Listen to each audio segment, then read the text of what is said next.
Queridos irmãos, nessa noite de domingo nós queremos continuar falando sobre o que nós iniciamos hoje de manhã.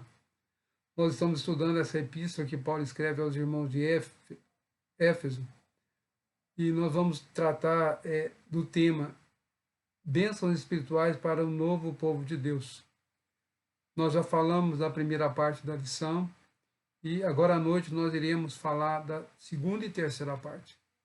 Mas antes queremos orar a Deus, queremos agradecer ao Senhor pela bênção deste dia, pela oportunidade de voltarmos ao templo, não como pessoa, mas como igreja reunida em casa, adorando ao Senhor. Vamos curvar diante do Senhor nessa hora. Pai amado, nós estamos agora reunidos, cada um nos seus lares, para esse momento de culto e adoração ao Senhor. Nós queremos que o Senhor nos abençoe, Pai, nos ajude a dar continuidade a essa lição que iniciamos pela manhã, e que agora à noite nós possamos concluir esse tema que Paulo trata nessa carta tão maravilhosa, que o Senhor nos dê o entendimento, que o Senhor nos ajude através do Teu Espírito, abrindo a nossa mente, o nosso coração, nos ajudando a aplicar essas verdades no nosso dia a dia.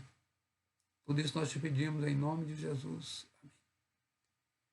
Irmãos, nessa lição, quando vemos o texto de Efésios capítulo 1, verso 1 a 14, nós iremos reler esse texto agora. Abra sua Bíblia, leia comigo.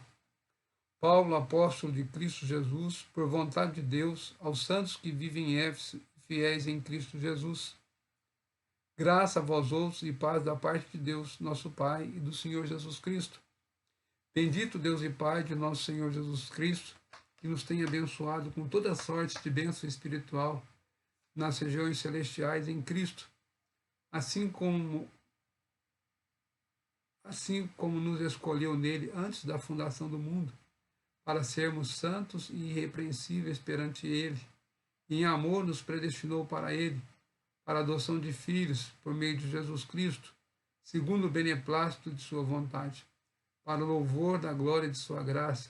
Ele nos concedeu gratuitamente no amado, no qual temos a redenção pelo seu sangue, a remissão dos pecados, segundo a riqueza de sua graça, que Deus derramou abundantemente sobre nós em toda sabedoria e prudência, desvendando o mistério da sua vontade, segundo o seu beneplácito que propusera em Cristo, de fazer convergir nele, na dispensação da plenitude dos tempos, todas as coisas, tanto as do céu como as da terra. Nele digo, no qual fomos também feitos heranças, predestinados segundo o propósito daquele que faz todas as coisas, conforme o conselho de sua vontade, a fim de sermos para louvor da sua glória. Nós, os que de antemão esperamos em Cristo, e em quem também vós, depois de que ouviste a palavra da verdade, o evangelho da vossa salvação, tendo nele crido, fosse selado com o Santo Espírito da promessa, o qual é o penhor da nossa herança, até o resgate de sua propriedade, em louvor de sua glória. Essa epístola é uma das mais lindas e Paulo escreve falando das bênçãos espirituais para o povo de Deus. Nós já falamos aqui nessa primeira lição, falamos que Deus tem nos dado toda sorte de bênção espiritual. Nós mencionamos quais são as bênçãos. Que Deus nos escolheu, que Deus nos predestinou, que Ele nos abençoou e nos concedeu graça gratuitamente. Nós falamos que a doutrina da eleição é uma revelação divina. Falamos que a doutrina da eleição é um incentivo à santidade. Falamos que a doutrina da eleição é estímulo à humildade. E, por último, falamos que a doutrina da eleição tem como resultado a adoção. Hoje nós queremos falar da segunda parte da lição, a bênção de ser redimido pelo Filho. E Paulo, então, escrevendo essa carta, ele fala para nós que nós somos redimidos pelo Filho.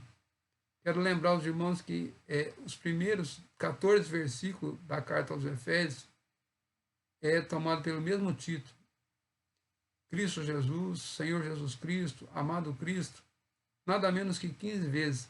A frase em Cristo, nele ocorre 11 vezes. Paulo quer mostrar que em Jesus nossas bênçãos são completas. Observe então que nessa lição, nós queremos continuar a lição de manhã, esse culto da noite, falando primeiro sobre a redenção. Nós somos redimidos pelo Filho. Paulo fala que a palavra redenção denota aqui uma remissão de dívida mediante o pagamento de determinado valor. Em Cristo nós somos libertados das algemas do pecado e da escravidão imposta por Satanás. O preço da liberdade é o meio pelo qual a remissão foi obtida. Foi pelo sangue, o sangue de Cristo. Verso 7 diz assim: no qual temos a redenção pelo seu sangue, a remissão dos pecados, segundo a riqueza de sua graça. Então, Paulo nos traz uma ideia de remissão aqui, tem o sentido de afastar das transgressões. Paulo nos ensina que o perdão é o centro da redenção. Queremos lembrar que quando Deus nos redime, Ele também unifica isso. Essa parte nós queremos lembrar que o propósito de Deus é estabelecer uma ordem, uma nova criação no qual todos confessam que Jesus é o cabeça. Nele não haverá distinção de raça, nem de gênero, homem e mulher. Não significa que todas as pessoas serão salvas, mas que o universo de Deus, no qual o pecado introduziu a desordem e a confusão, será restaurado e a sua primitiva harmonia, a unidade sob a supremacia de Cristo. Efésios 1:10 diz assim: e nele fazer nele convergir na dispensação da plenitude dos tempos todas as coisas, tanto as do céu como as da terra. Observe que Paulo está falando aqui que ele quer que todas as coisas sejam unidas em Cristo. Na tradução da linguagem de hoje, o texto diz assim: esse é o plano de unir no tempo certo, debaixo da autoridade de Cristo, tudo o que existe, no céu e na terra. Então, Paulo está mostrando que Deus realiza algo extraordinário. E Oscar Cullmann diz assim, ele escreve, e nós concordamos com o que ele escreve. Ele diz assim: a igreja é o centro, o ponto central de onde Cristo exerce a sua soberania invisível sobre a totalidade da terra. Então, Paulo diz que o Senhor nos redime, mas ele é o cabeça da igreja, ele coordena a igreja. Além de nos redimir, ele unifica homem e mulher. Ele não faz distinção aqui. Quero lembrar também que no verso 11 e 12, Paulo diz assim: nele digo, no qual fomos também feitos heranças, predestinados segundo o propósito daquele que faz todas as coisas, conforme o conselho da sua vontade, a fim de sermos para louvor e glória, nós que de antemão esperamos em Cristo. Nós vamos ver que Paulo fala aqui de uma herança. Nós recebemos segundo a herança daquilo que ele nos concede. E a interpretação mais provável é que nós somos a herança, a propriedade particular de Deus. É assim que o Antigo Testamento nos chama o povo de Deus. Nós vamos ver que a quarta parte é nós somos também selados com o Espírito de Deus. Observe, quando nós nos convertemos, nós somos batizados com o Espírito Santo. E ele nos dá uma certeza de que Deus está ativo em nós. O Espírito Santo, o Espírito da promessa, ele prometeu por Jesus, pelos profetas. Paulo usa duas imagens aqui para sublimar o significado do Espírito em nossas vidas. A primeira delas é o selo, a prova de que Deus está, a prova de que nós pertencemos a Deus. O Espírito Santo nos marca, fazendo distinto de Cristo. Selo é propriedade. Note que os produtores de gado, e no passado até os escravos, eram marcados com selo pelos seus donos, a fim de indicar que eles eram proprietários. O selo do Espírito fala da segurança. Selo era algo que ninguém podia alterar. Se nós lembrarmos Daniel, quando foi colocado nas covas dos leões, ali foi selado. Esther, quando usou aquelas cartas para salvar o povo de Deus, ela selou com o selo do rei. Pilatos, quando selou ali também a pedra do túmulo, esse selo era o que não podia ser mudado. Então, primeiro, Deus nos sela, ele diz que nós pertencemos a Ele. Segundo, Ele nos dá uma segurança que nada pode ser mudado. Terceiro, Ele fala que o selo é um penhor. É aquilo que nos é dado. O sentido aqui é uma garantia, é um sentido comercial. É quando alguém comprava algo e dava alguma coisa como garantia. Hoje é uma entrada em dinheiro ou algo de valor bem alto.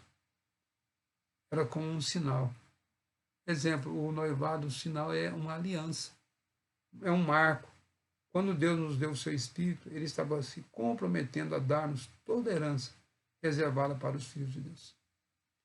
Observe, então, nós fomos primeiros redimidos, depois selados. Então, Paulo fala que Deus é em Cristo.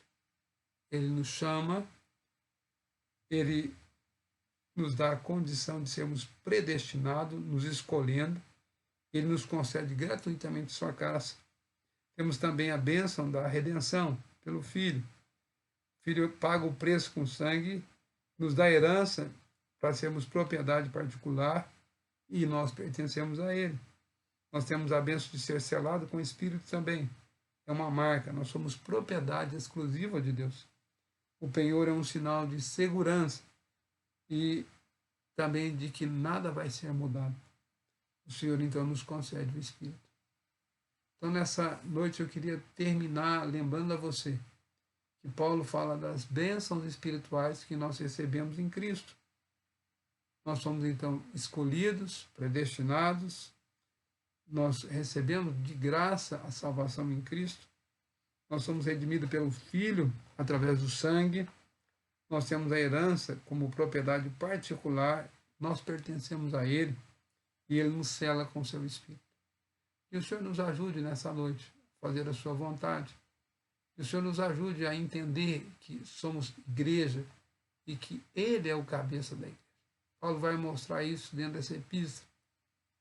Cristo é o cabeça, Ele dirige, Ele coordena toda a igreja. E Ele tem autoridade no céu e na terra.